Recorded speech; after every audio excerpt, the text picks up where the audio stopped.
نور کو فیڈ کروانے کے بعد وہ سارا روم اچھے سے سیٹ کر چکی تھی۔ بھوک کی شدت سے پیٹ میں چوہے دوڑ رہے تھے۔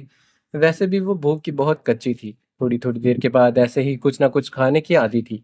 اب بھی زرار کے 2 سے 3 سوٹ پریس کر کے وہ الماری میں ہینگ کرنے کے بعد کمرے سے باہر نکلی۔ کچن میں جاتے وہ کھانے کے لیے کچھ ہلکا پھلکا سا ڈھونڈنے لگی۔ دن کا 1 بج رہا تھا، تھوڑی ہی دیر میں نماز کا وقت ہونے والا تھا۔ بالوں کا رف سا جوڑا بناتے نعمت نے دوپٹہ اچھے سے کور کرتے ہوئے حجاب سٹائل میں لپیٹے ہاتھ سنک سے واش کیے تھے۔ تھوڑی سی مشقت کے بعد اسے نوڈلز کے پیکٹ مل گئے۔ فرائنگ پین کو گیس پر چڑھاتے وہ پوری توجہ سے اپنے کام میں جٹ گئی تھی۔ اچانک سے دھڑم کی آواز سنائی دی۔ بے ساختہ ہی نعمت کی چیخ بلند ہوئی۔ گیس آف کرتے وہ بھاگ کر کھڑکی کی جانب آئی۔ باہر سے مسلسل آوازیں سنائی دے رہی تھی۔ کھڑکی پر ہاتھ مارتے نعمت نے اوس صاف کی۔ باہر کا منظر کسی حد تک صاف ہوا تھا۔ بندوق تھامے ایک کونے میں کھڑا ایک گارڈ اچانک سینے پر گولی لگنے کے سبب وہ گارڈ منہ کے بل پیچھے کو برف پر جا گرا۔ اس منظر کو دیکھتے نعمت کی سیاہ آنکھوں میں خوف تہرا۔ وہ منہ پر ہاتھ جمائے ساکت بت کی مانند باہر کا منظر دیکھ رہی تھی۔ ایک دم سے زوردار آواز سنائی دی۔ نعمت کا پورا وجود ڈر اور وحشت کے زیر اثر کپ کپا اٹھا تھا۔ دماغ نے ڈر کے سبب کام کرنا چھوڑ دیا تھا۔ وہ لرزتی ٹانگوں سمیت کچن سے باہر نکلی اور ایک نظر دروازے پر ڈالی جسے مسلسل باہر سے توڑنے کی کوشش کی جا رہی تھی۔ سیاہ آنکھوں میں خوف اور احراز گہرا ہوتا گیا۔ پاشا، لبوں سے ہلکی سی سرگوشی نما آواز نکلی۔ وہ ایک دم سے مڑتے اپنے کمرے کی جانب بھاگی جب اسے اپنے پیچھے دروازہ ٹوٹنے کی آواز سنائی دی۔ وہ گرتی پڑتی وحشت سے نیلی پڑ رہی تھی۔ ہونٹ بری طرح سے لرز رہے تھے۔ اس نے جلدی سے دروازے کو اندر سے لاک کیا اور بھاگ کر کوٹ تک پہنچی۔ کوٹ میں لیٹی اپنی معصوم بچی کو اٹھائے نعمت اسے سینے میں چھپا گئی تھی۔ ننن نور، کمبل میں لپٹی نور آئینہ کے سر کو چومتے وہ اسے خوفزدہ سی کیفیت میں اپنے سینے سے گرمائش دیتی بے بسی سے رو دی تھی۔ قدموں کی آہٹ بہت قریب سے سنائی دی۔ اے لڑکی، دروازہ کھولو، ہمیں وہ بچی چاہیے بس۔ اس بچی کو ہمارے حوالے کر دو، ہم تمہیں چھوڑ دیں گے۔ دروازے کو کھٹکھٹاتے کھٹا آدمی اپنی پوری قوت سے بولا۔ نعمت کا رنگ ایک لمحے میں پھک پڑا تھا۔ وہ لوگ اس کی بیٹی کو لینے آئے تھے، یہ سنتے پورا وجود ڈر سے کانپ اٹھا تھا۔ نہیں، میں نہیں دوں گی۔ وہ پاگلوں کی طرح اپنا سر نفی میں ہلاتے نور کو خود میں اور بھی مضبوطی سے قید کر گئی تھی۔ وحشت زدہ بھیگے چہرے سمیت وہ پورے کمرے میں نظر دوڑانے لگی۔ اس وقت اسے اپنی بیٹی کی حفاظت کرنا تھی، وہ بھی ہر حال میں، مگر کمرے میں ایسی کوئی بھی جگہ نہیں تھی جہاں وہ نور کو چھپاتی۔ اس کی نظر اچانک کھڑکی پر پڑی۔ کچھ سوچتے ہوئے وہ الماری کی سمت بڑھی۔ نور کا کوٹ نکالتے اس نے نرمی سے نور کی پیشانی چومتے اسے اچھے سے لپیٹے کوٹ میں ڈالا اور ایک کمبل اور کوٹ پکڑتے وہ باہر کی کھڑکی کی جانب بھاگی تھی۔ وہ اپنے شوہر کو کھو چکی تھی، اب اپنی معصوم بچی کو نہیں کھونا چاہتی تھی۔ وہ اتنی مضبوط تو ہرگز نہیں تھی، مگر ایک ماں اتنی مضبوط ضرور تھی کہ اپنی اولاد کو دشمنوں کے شر سے بچا سکتی۔ باہر کا موسم انتہائی حد تک سرد تھا۔ برف باری کی شدت آگے سے کم تھی، مگر تاحد پھیلی نگاہیں دور دور تک صرف اور صرف برف ہی دکھا رہی تھی۔ نعمت ہانپتے ہوئے ایک کونے سے جا لگی۔ کوٹ کو پاس رکھتے وہ گھٹنوں کے بل بیٹھی اور دونوں ہاتھوں سے برف کے بیچ کھڈا بنانے لگی۔ تھوڑی سی مشقت کے بعد وہ کامیاب ہو گئی۔ وہ نہیں جانتی تھی کہ اس کے ساتھ کیا ہونے والا تھا، مگر وہ اپنے جیتے جی اپنی بچی کو ان ظالموں کے حوالے ہرگز نہیں کرنے والی تھی۔ ضبط سے ہونٹ کو چلتے وہ ہچکیاں بھرتے کپ کپاتے ہاتھ کوٹ اٹھائے گڈھے کے بیچ رکھ گئی تھی، کمبل اچھے سے لپیٹے۔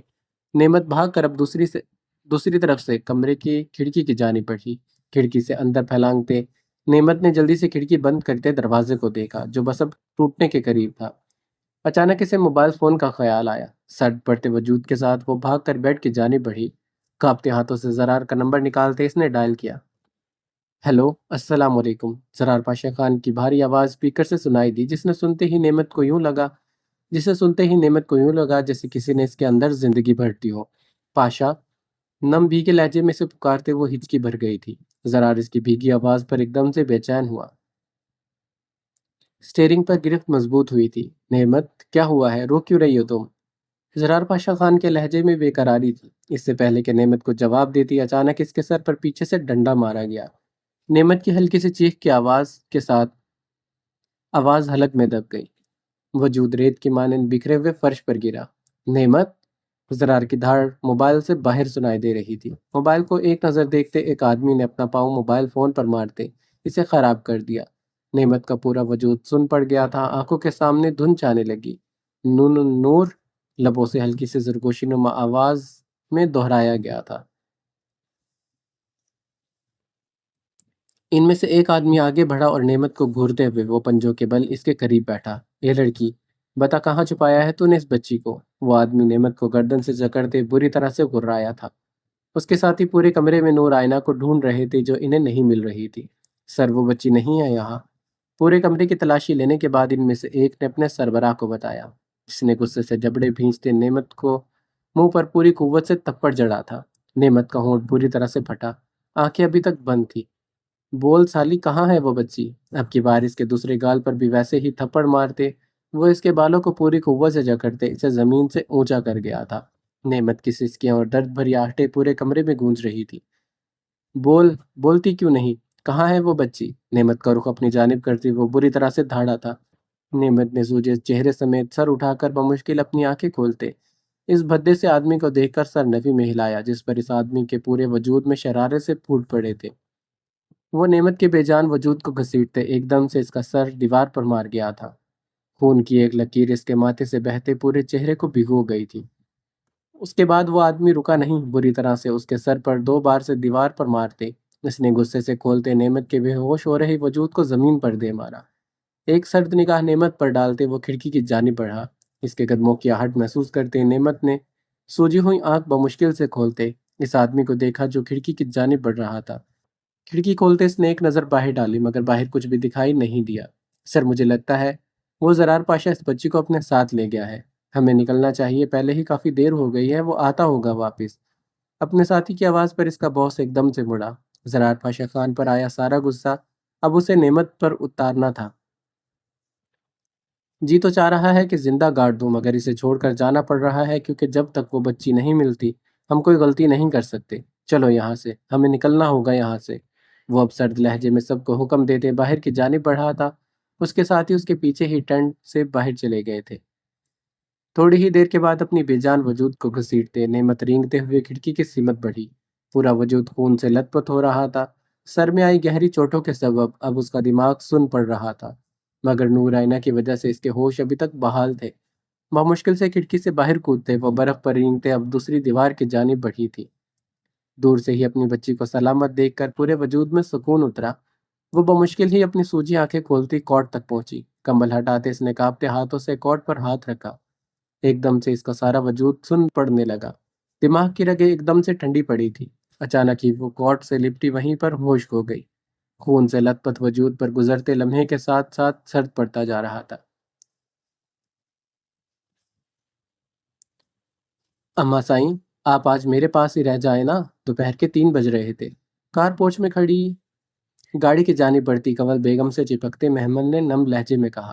کنول بیگم نے سرد آہ بڑھتے اپنی بیٹی کو دیکھا جو اب ان کی واپسی پر اداس تھی۔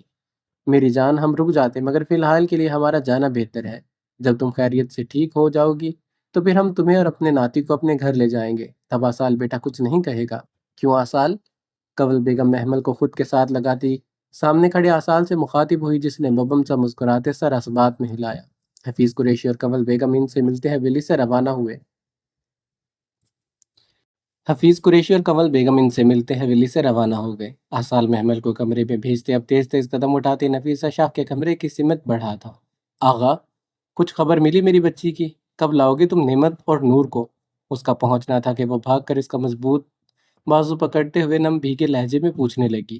اماں سائیں، آپ بے فکر رہیں، میری بات ہوئی ہے حویلی۔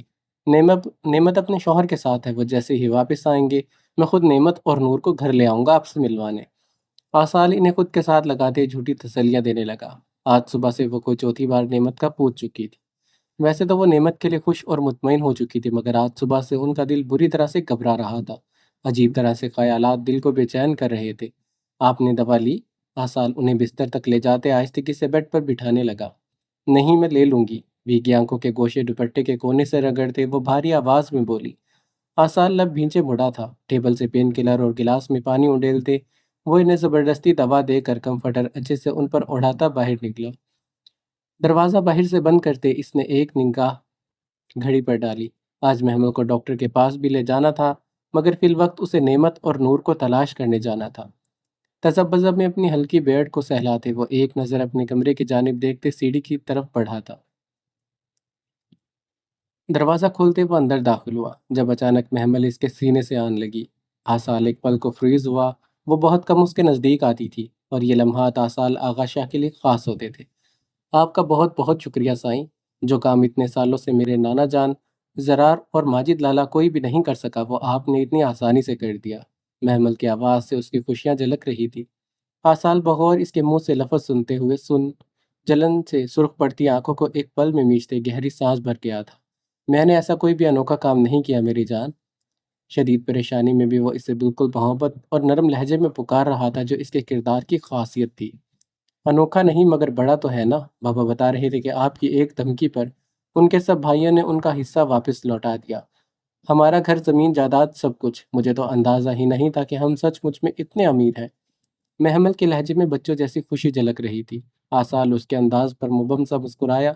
وہ جانتا تھا کہ محمل واقعی میں ہی نہیں جانتی کہ اپنے باپ کے اتنے بڑے خاندان کو، وہ بس سرسری سا ہی جانتی تھی کہ اس کے چچا لوگوں نے ان کا سب کچھ ہڑپ کر لیا ہے۔ اب تو تم بالکل ہی میرے مقابلے کی ہو گئی ہو سائی کی جان، اب خیال کرنا پڑے گا مجھے، سے آنکھیں چھوٹی کیے وہ اسے شریر نگاہوں سے دیکھتے دھیمے لہجے میں بولا، جس پر محمل نے آنکھیں نچائی تھی۔ اچھا میری بات سنو، مجھے ایک ضروری کام سے نکلنا ہے، ہو سکتا ہے کہ واپسی پر ایک دو دن لگ جائے۔ میں ڈاکٹر کو فون کر دوں گا، وہ حویلی آ کر تمہارا چیک اپ کر لے گی۔ مگر یاد رہے تم کسی بھی ملازمہ کا لایا ہوا کھانا نہیں کھاؤ گی، صرف اور صرف اماں سائی کا لایا کھانا کھاؤ گی۔ آسال نے سنجیدگی سے کہتے اس کی پیشانی پر بوسہ دیا۔ اوکے میں نہیں کھاؤں گی کچھ بھی۔ وہ زور شور سے سر اس بات میں ہلا گئی تھی اور آسال اس کے انداز پر گہری سانس بھر کر رہ گیا۔ محمل قریشی نے اسے کبھی روکا ٹوکا نہیں تھا، کبھی اسے سوال جواب نہیں کیے تھے کہ وہ کہاں جا رہا ہے، کیوں جا رہا ہے اور کب لوٹے گا۔ اس کی یہ چھوٹی چھوٹی عادتیں آسال آغا شاہ کو اس کا گرویدہ بناتی جا رہی تھی۔ چلتا ہوں، اپنا خیال رکھنا، فی ایمان اللہ۔ وہ آخری بار اسے سینے میں بھیجتے کئی لمحے کے لیے آنکھیں موندے سکون خود میں اتار رہا تھا۔ پیشانی پر بوسہ دیے وہ انہی کپڑوں میں باہر نکل گیا۔ محمل اس کے جاتے ہی تیزی سے بیلکنی کی جانب بڑھی تھی۔ سیاہ گاڑی حویلی کے باہر گیٹ کی جانب گامزن تھی۔ محمل آنکھوں سے اوجھل ہونے تک اس کی گاڑی کو دیکھتی گہرے سانس بھرتے کمرے کی جانب واپس مڑی تھی۔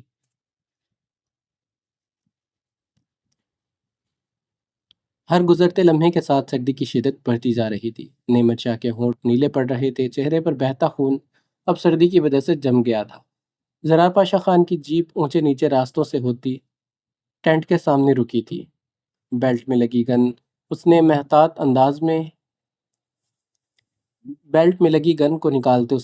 انداز میں نگاہیں گھمائی۔ ایک طرف لاشوں کا ڈھیر پڑا دیکھ کر اس کے ذہن میں کسی انہونی کے خوف سے جھپاکا ہوا۔ وہ ماجد کو پہلے ہی فون کر چکا تھا، اسے سمجھنے میں دیری ہوئی تھی۔ رمینہ خان زرار پاشا خان پر نہیں، اس کی فیملی پر حملہ کرنے والی تھی۔ وہ پھر سے اس کی چال کو سمجھنے سے چونکا تھا۔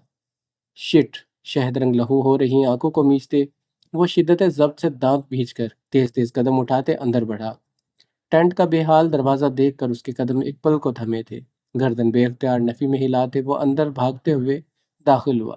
نعمت، دیکھو میں آ گیا ہوں۔ نوری اپنی آنکھوں سے بہتے اشکوں کو ہتھیلی سے رگڑتے وہ بچوں کی طرح ان دونوں کو آوازیں دے رہا تھا۔ کیسا ہنستا مسکراتا چھوڑ کر گیا تھا وہ انہیں۔ ان کی رپورٹ کے مطابق رمینہ خان زرار پاشا خان کی گاڑی پر حملہ کروانے والی تھی۔ یہی وجہ تھی کہ زرار خود اس کی نظروں میں آنے کے لیے اس جگہ سے دور واپس چلا گیا تھا، مگر اسے کیا معلوم تھا جن دو زندگیوں کو محفوظ کرنے کے لیے وہ اپنی جان پر کھیل رہا تھا، رمینہ کی نظریں انہی پر ٹکی تھی۔ نوری میری جان، دیکھو بابا آئے ہیں۔ نور، نعمت، وہ اپنے روم کی ہر بکھری ہوئی چیز کو الٹ پلٹ کر رہا تھا۔ ان دونوں ماں بیٹی کا نظر کے سامنے نہ ہونا ان چند ہی لمحوں میں اسے بے جان کرتا جا رہا تھا۔ بھیگی سرخ آنکھوں میں بس ایک ہی صدا تھی کہ کسی طرح سے وہ دونوں صحیح سلامتی سے مل جائیں۔ اچانک اس کی نظر فرش پر گرے خون کے قطروں پر پڑی۔ زرار کا دل جیسے کسی نے مٹھی میں دبوچ ڈالا تھا۔ وہ گھٹنوں کے بل فرش پر گرتے اپنے کانپتے ہاتھوں سے اس خون کو چھونے لگا۔ خانم، دیکھو مجھے ایسا مذاق بالکل بھی نہیں پسند۔ مجھے معلوم ہے تم کل کی طرح نوری کے ساتھ چھپ گئی ہو۔ دیکھو میں ہار گیا، اب باہر آ جاؤ پلیز۔ وہ پورے کمرے پر نظر دوڑاتے کسی ہارے ہوئے جوہری کی طرف بولا۔ نعمت شاہ اور نور آئینہ اس کی زندگی نہیں، اس کی روح میں بسنے لگی تھی۔ ان دونوں کی غیر موجودگی اس لمبے چوڑے ہٹے کٹے خان کو رلا گئی تھی۔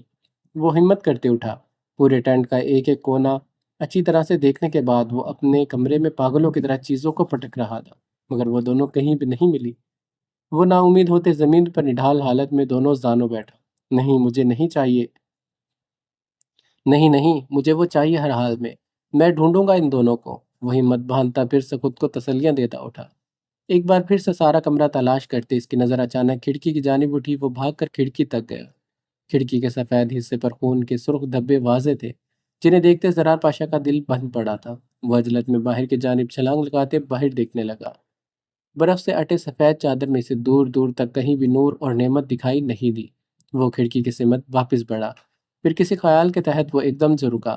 قدم موڑتے وہ ٹینٹ کی دوسری دیوار کی سمت بڑھا۔ اس حصے کی طرف بڑھتے اس کی نگاہ نعمت شاہ کے بے ہوش وجود پر پڑی۔ نعمت! وہ پاگلوں کی طرح سے دیوانہ وار دیکھتے اندھا دھن اس کی سمت بھاگا تھا۔ کمرے کے گرد حصار باندھتے ہوئے اس نے ایک دم سے نعمت کا رخ پلٹا تو نعمت شاہ کے سوجے چہرے پر جا بجا لگے زخموں کے نشانات دیکھ کر اس کا دل حلق میں اٹکا تھا۔ بے بسی سے اسے دیکھتے وہ اس کا چہرے پر جا بجا اپنا لمس بکھیرتے سے پکارنے لگا۔ نعمت، آنکھیں کھولو نعمت! وہ کرب سے اپنی آنکھیں میچ گیا تھا۔ اس نازک سی جان کی یہ حالت اس کی خود کی وجہ سے ہوئی تھی۔ اچانک اس کی نگاہ کمبل میں لپٹے کوٹ پر پڑی، جس پر اب تک نعمت کی گرفت سخت تھی۔ زرار سمجھ گیا تھا وہ نعمت کو یہاں چھپا کر گئی تھی۔ بے ہوشی میں بھی وہ اپنی اولاد کے لیے حساس تھی۔ وہ کرب سے اپنے ہونٹوں کو بری طرح سے کچلنے لگا۔ ننن نوری! نعمت کو گود میں اٹھائے وہ کوٹ اٹھا کر اپنے ہاتھوں میں تھامتے بے جان قدموں سمیت ٹینٹ کی سمت بڑھاتا۔ خود پر غصہ، شرمندگی اور اہانت اس قدر تھی کہ اس کا سر بے بسی سے جھک گیا تھا۔ نعمت شاہ کو اس حالت میں دیکھ کر اسے احساس ہوا کہ اصل موت کیا ہوتی ہے، اصل جدائی کیا ہوتی ہے۔ وہ لڑکی اتنے کم عرصے میں اس کے اعصابوں پر کسی دیمک کی طرح سوار ہوئی تھی، اور زرار پاشا خان اس سب احساس سے بالکل ہی لا تعلق انجان رہا تھا۔ ہوش تو تب آیا جب اپنے آپ میں کچھ باقی نہ بچا۔ گاڑی کا فرنٹ ڈور کھولتے اس نے ہاتھ بڑھاتے ڈرائیونگ سیٹ پر کوٹ کو رکھا، پھر نعمت کو نرمی سے سیٹ پر منتقل کرتے اس نے بے بسی سے لب کچلتے ہوئے سیٹ بیلٹ اسے پہنایا۔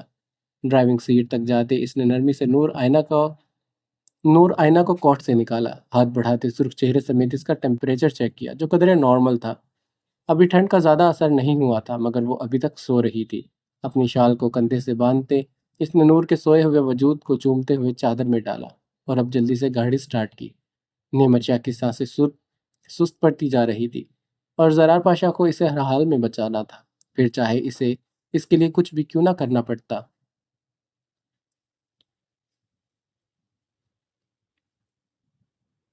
کچھ خبر ملی باقر؟ ہائی وے کی جانب جاتی گاڑی موڑتے ہوئے آصال نے موبائل فون پر باقر کی کال دیکھتے ہوئے جلدی سے پک کرتے موبائل فون کان سے لگایا۔ آصال، میں پوری کوشش کر رہا ہوں، دن کے ٹائم زرار پاشا خان کو اجمیر گاؤں میں دیکھا گیا تھا، اس کے بعد اس کی کچھ بھی خبر نہیں ہے۔ تم فکر مت کرو، نعمت آپ ہی ٹھیک ہوں گی۔ باقر آصال کا دوست اور پولیس آفیسر بھی تھا۔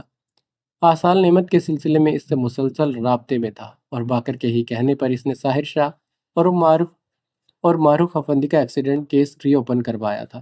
اگر زرار پاشا یہاں اپنے گاؤں میں آیا تھا تو یقیناً اس کی حویلی والے جانتے ہوں گے کہ وہ کہاں ہے۔ ہمیں کسی بھی طرح زرار تک یہ اطلاع بھیجنی ہے کہ نعمت اور نور کی جان خطرے میں ہے۔ اسٹیئرنگ پر گرفت مضبوط کرتے آصال نے سنجیدگی سے سرخ چہرے سمیت کہا، جس پر دوسری سمت سے باقر نے تائیدی انداز میں سر ہلایا۔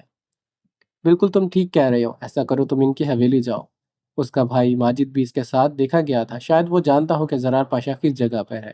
تب تک میں اپنی جانب سے انہیں آس پاس ڈھونڈنے کی کوشش کرتا ہوں۔ باقر نے مزید کہتے کال کٹ کر دی۔ ابھی تھوڑی ہی دیر گزری تھی جب آصال آغا شاہ کا موبائل فون دوبارہ سے بجا۔ آصال نے موبائل نکالتے کال دیکھی، روپ شاہ کالنگ لکھا ہوا تھا۔ ہیلو روپ!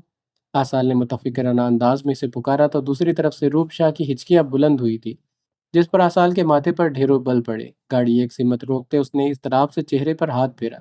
لالا! میں سن رہا ہوں میرا بچہ، بولو کیا ہوا، تم رو کیوں رہی ہو؟ کیا بدر نے کچھ کہا ہے؟ آصال نے شائستگی سے اسے پچکارتے ہوئے پوچھا تھا۔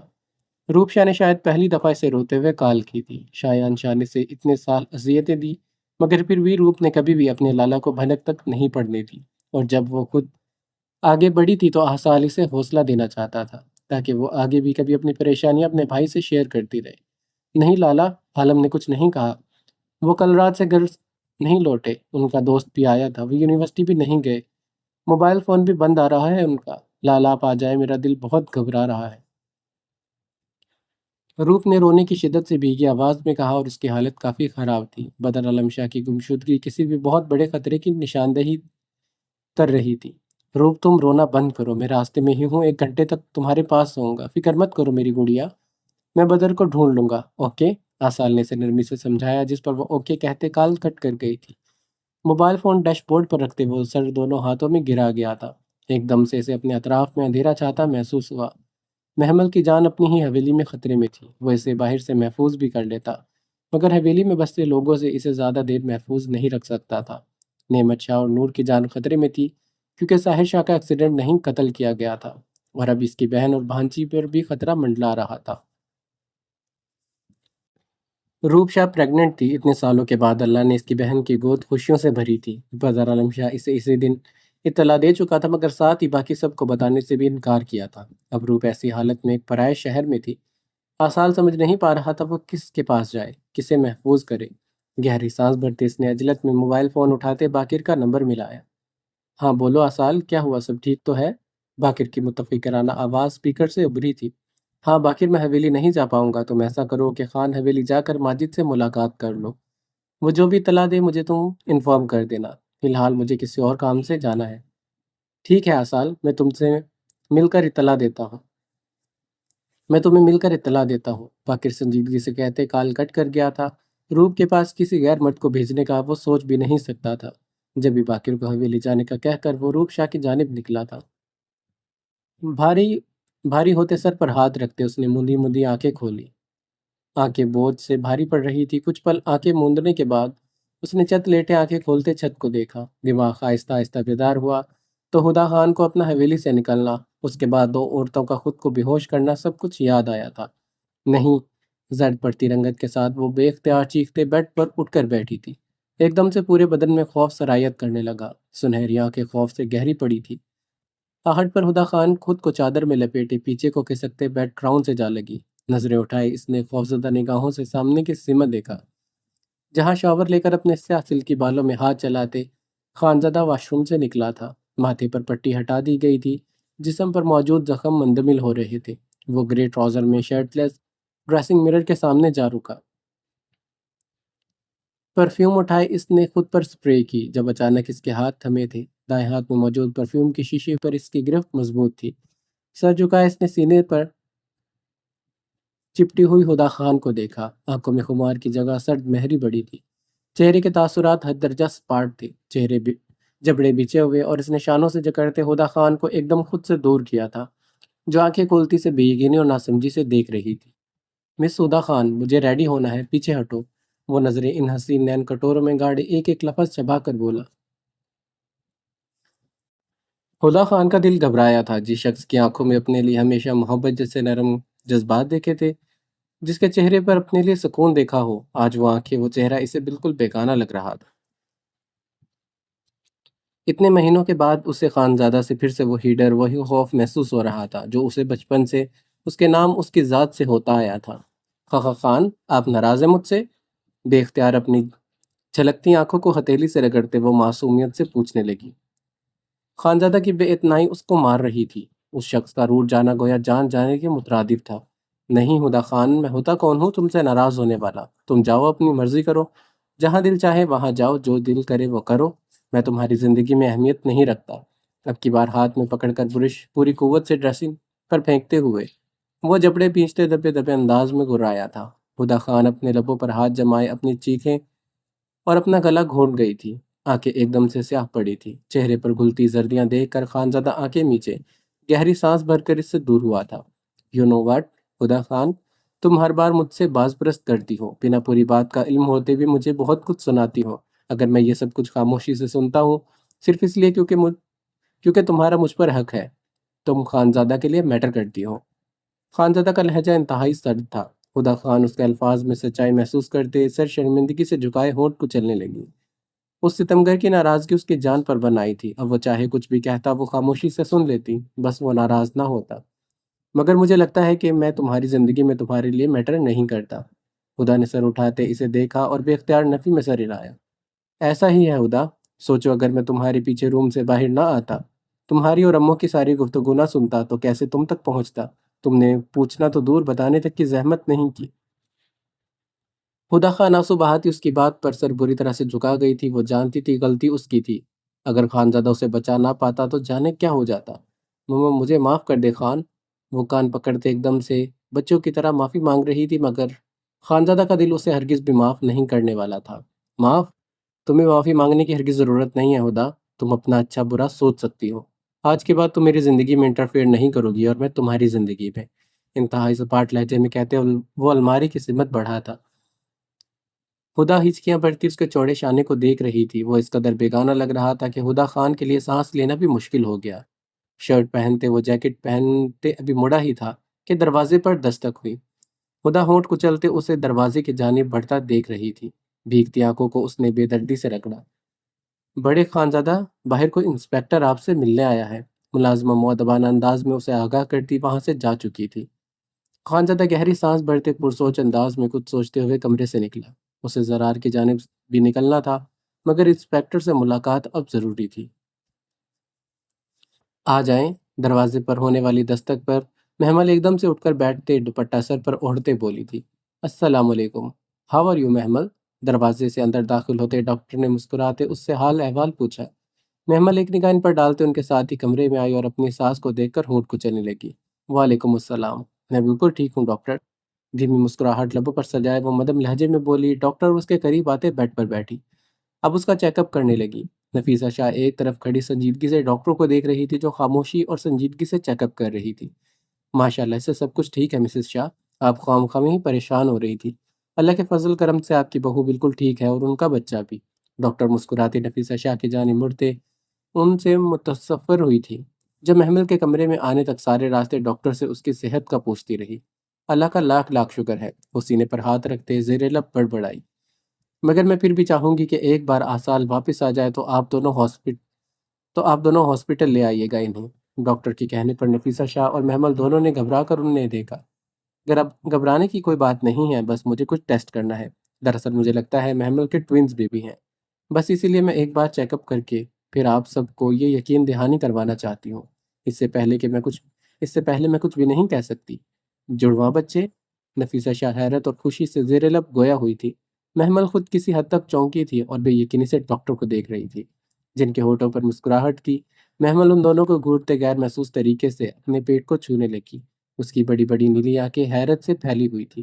چہرے کے تاثرات اس کی حرکت دیکھ کر ڈاکٹر نفیسہ شاہ نے بمشکل ہی مسکراہٹ لبوں میں دبائی۔ آپ کا بہت بہت شکریہ ڈاکٹر، اگر یہ خبر سچ ہوئی تو یقین جانا یہ میری زندگی کی سب سے بڑی خوشخبری ہوگی۔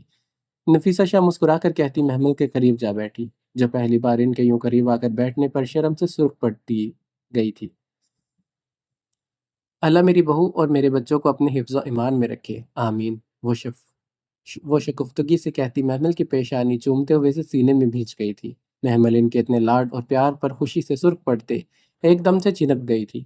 چلیے ڈاکٹر صاحبہ، میں آپ کو باہر تک چھوڑ آؤں، مدم مسکرا کر کہتے وہ بیڈ پر سے اٹھی تھی۔ ایک ہی پل کو اس خوشخبری نے انہیں نعمت بھلا دی تھی۔ وہ اپنے بیٹے کی خوشیوں کی دعائیں مانگتی کمرے سے باہر نکل گئی تھی۔ محمل ایک نظر دروازے کو دیکھتی اپنے پیٹ کو چھونے لگی۔ ممتا کا محبت بھرا احساس اس کے روم روم میں سکون بھرتا جا رہا تھا۔ لبوں پر دھیمی شرمیلی سے مسکراہٹ سجائے اس نے آصال آغا شاہ کے تکیے کو سینے میں بھیجتے آنکھیں بند کر لی تھی۔